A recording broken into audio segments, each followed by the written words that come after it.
De sangre apelmazada, sucio, y hace todo lo posible para negar el hecho de que él es un héroe todo el tiempo.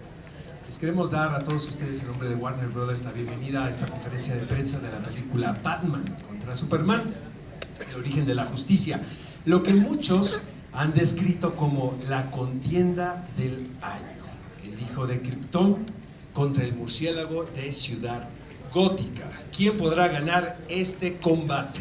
Les quiero recomendar y recordar, amigos de la prensa, que esta película se estrena el próximo 24 de marzo. El primer minuto del 24 de marzo vamos a tener la oportunidad de ver lo que sin duda es uno de los títulos más esperados de este año.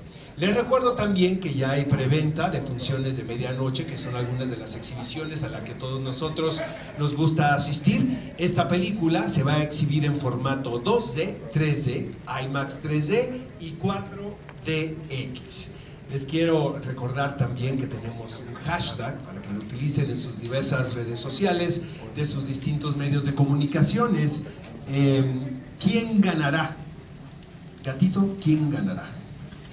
Otra recomendación importantísima, compañeros, es que de parte del director Zack Snyder se nos pide que por favor no contemos la película en nuestras distintas reseñas, reportajes. Queremos que todos la disfruten y se sorprendan. Esta, les recuerdo, es la premier que se va a hacer de esta película. Mañana están en Nueva York, después van a Londres, pero empiezan aquí en México.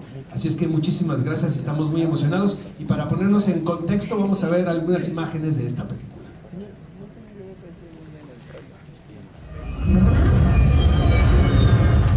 Lost away. Well, the imaging is showing me 24 hostiles on the 3rd floor. Why don't I drop you off on the 2nd?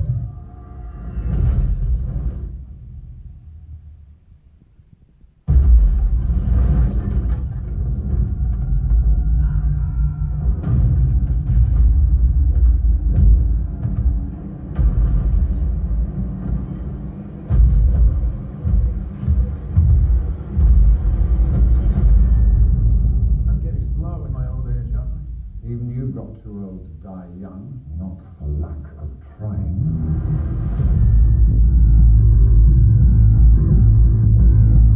He has the power to wipe out the entire human race. If we believe there's even a 1% chance that he is our enemy, we have to take it as an absolute certainty. The greatest gladiator match in the history of the world. God versus man. Day versus night. You're psychotic. That's a 3-syllable word for any thought too big for little minds.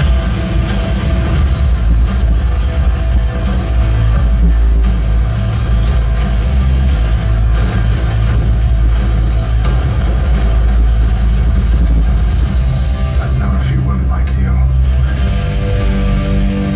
Oh, I don't think you've ever known a woman like me.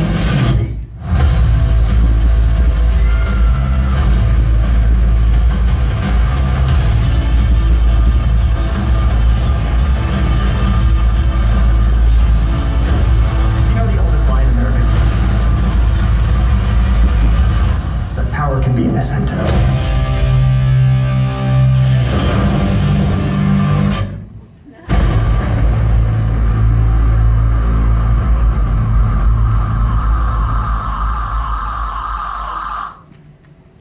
Batman contra Superman, a partir del próximo 24 de marzo. Sin más, demos la bienvenida al señor Zack Snyder, director de esta película.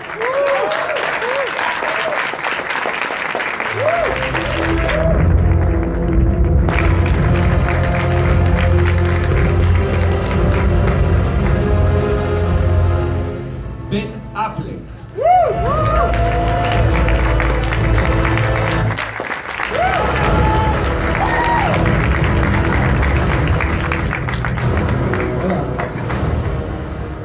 Henry Cavill.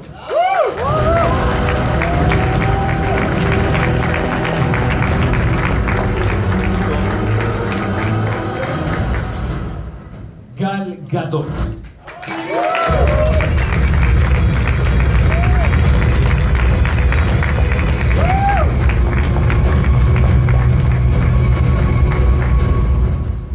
vamos a agilizar esto, vamos a tratar de hacerlo lo más rápido que se pueda para que haya mucha oportunidad de ustedes de preguntar. Esta es la primera pregunta para el señor Frank Miller. This is the first question for you. Zack Snyder. Sorry. Vientos, Uriel, cagándola como can siempre. we say Batman v Superman, it's an homage of your devotion and passion towards Frank Miller's work? How much of this movie is based on The Dark Knight Returns? Yeah, you know, I read that comic book in 1986 when it came out, and I've been reading comic books my whole life, and that one really said to me, like, okay, there's another way of doing it. Like, Frank basically took the idea of comic book narrative and the idea of, like, comic book imagery and really just the archetypes and just turned them on their heads. And I think, though the story is different from what Frank did in Dark Knight Returns, I really felt like, as a way of saying thank you to Frank for sort of shaping my aesthetic over the last 20 years, I really wanted to get these images that have affected me so much into the movie, and you could see it, his presence throughout, as well as just tonally. It's very similar, and it's a way into this sort of conflict between Batman and Superman. Great, thank you, Zack. La siguiente pregunta es representante de Cine Premier. Le vamos a pedir que se ponga de pie y le vamos a pedir también al compañero de Eureka que le pase el micrófono. Gracias. My question is for Mr. Snyder. The character of Lex Luthor has a very fresh approach to him. I was wondering, what was your vision for Lex from the beginning, and how did casting Jesse Eisenberg help that vision? Yeah, that's Jesse. I met with Jesse. He came in to, actually we were talking about another role, and when he came in, he offered just such a, he's a smart guy, and he's got this amazing sort of just way about him that is, you know, you never could tell whether he's being self-deprecating or whether he's like insulting you. And I mean that as a compliment. And so he really was this amazing force of nature. And when he left, I thought, you know, this guy to me could really play an amazing Lex in that, you know, he offers this character that you can't quite figure out. You never can tell exactly what his motivations are or where he's headed, and that's what I really thought was offered an amazing possibility for Lex, is that, you know, I think Lex in the past has been so sort of iconographic, and you're always instantly aware of what his motivation, what his plan is, you know. And I think with Jesse, you know, you're constantly guessing, and you don't know like where it's going to go, which I think is fun. Perfecto, gracias compañera de Cine Premier. Excelsior, compañero Excelsior, de este lado. Hola, Zack. Mi pregunta es, percibo que te basaste en varias historias y varios universos de los cómics, The New 52, incluso Red Son de Superman, y creo que un trabajo importante y quien te ayudó mucho fue Geoff Johns, que actualmente escribe la Liga de la Justicia en el universo New 52. ¿Qué tanto apoyó él a ti en el guión? Y why you didn't include the epic phrase of Frank Miller in The Dark Knight Returns? In your private moments, you will remember that I was the only man who can beat you. Yeah, no, I think that I'm going to start with the Frank Miller line, because I think that the difference with what Frank Miller did in that scene, there's an implication in The Dark Knight Returns. The point of the conflict is for Superman to sort of win or survive, right? In Dark Knight Returns, and so that, in a weird way, that line is a clue in the book to what happens later in the book, right? Like he's sort of setting us up to understand that he realizes, Batman knows in the book that he's not going to make it through. So the reason I didn't include the line is because there's slightly different motivations and slightly different sort of character concepts going forward in the movie. And so it didn't make 100% sense for him to say that to me, because I felt like what Batman's intention in the movie is different than what Batman's intention is in the book. And as far as Jeff Johns goes, Jeff Johns is has been an amazing collaborator with us. I'm going to say that he, for this movie, and his, Chris Terrio and I really were sort of the driving forces behind sort of what to include and what not to include. Although Jeff certainly was consulted and talked to about, to make sure we weren't, completely screwing up the canon. Although I'm pretty careful with the canon most of the time about what characters can do and what they can't do. I do like to, with any sort of mythological conceit, you have to also want or be willing to challenge that exact notion and conceit. Like, the idea that certain characters absolutely can and cannot do certain things. If you're a fan of the comic books, you know that idea is constantly challenged by every comic book writer that ever exists. Like for instance, in Man of Steel, people have said to me like, oh, you had Zod, Superman kill Zod, and that's like an impossible thing. And I'm always like, well, if you've ever read the comic books, you know that's happened in the comics, and that it's all about, to me, this idea of testing and pushing those icons, these archetypes that we believe. The only metaphor that's interesting is one that you can challenge, and I think that's what we have here. But at the same time, I do have a real, I have a reverence for these characters, and I will bend them, but I won't break them. Great. Tenemos representante del programa Full Screen. Aquí, de pie, por favor. Yeah, to Ben Affleck. There's a rumor that you were rewriting the script as the movie was shooting. So I want to tell if that's true, and if that you used the Batman suit while rewriting the script, and why was that you were rewriting the script? That is the dumbest rumor.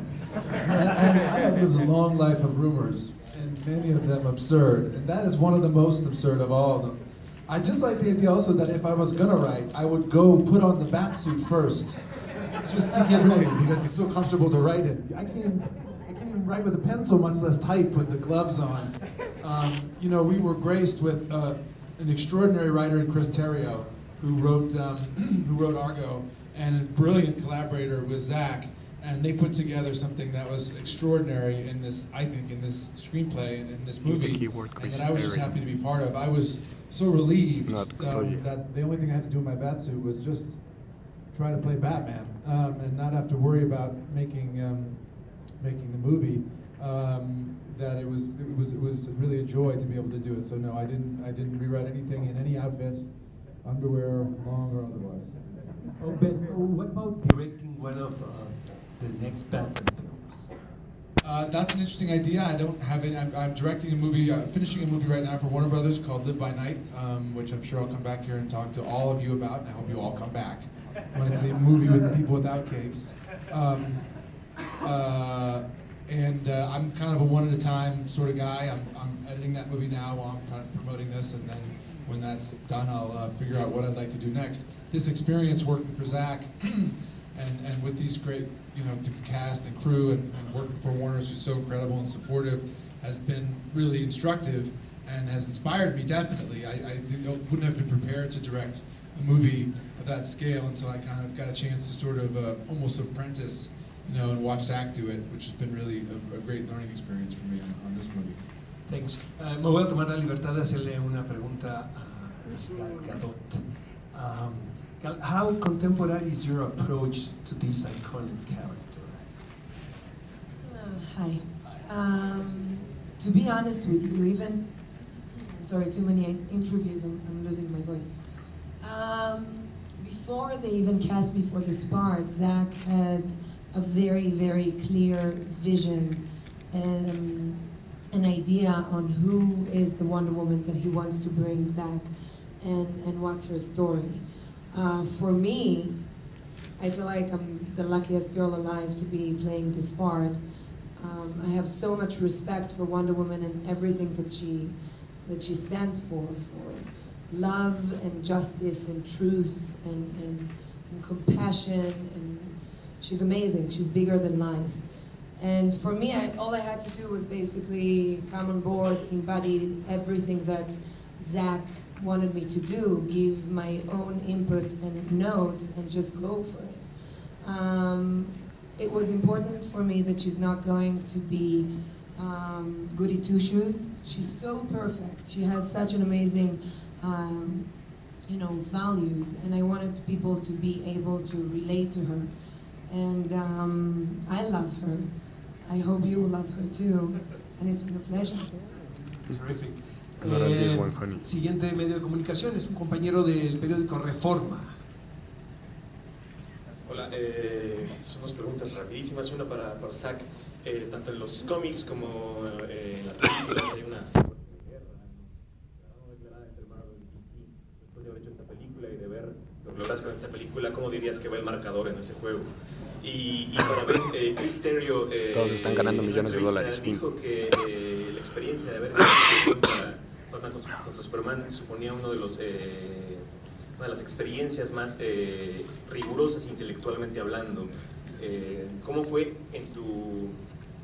tu experiencia de vuelta a este género tan criticado por algunos, tan amado por otros? Steven Spielberg dijo que es solo una moda, que va a acabar Te traes, morro. pues muriendo, como murió el western.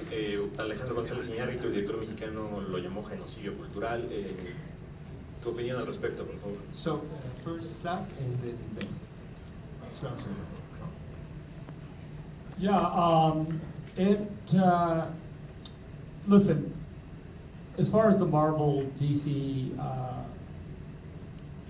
competition or rivalry, if there is such a thing, problem is I'm a fan of superhero movies, so it's problematic for me to say that there's a competition, because I feel like it's I'd go see those movies anyway, so it's slightly, it would be like cheating to say that.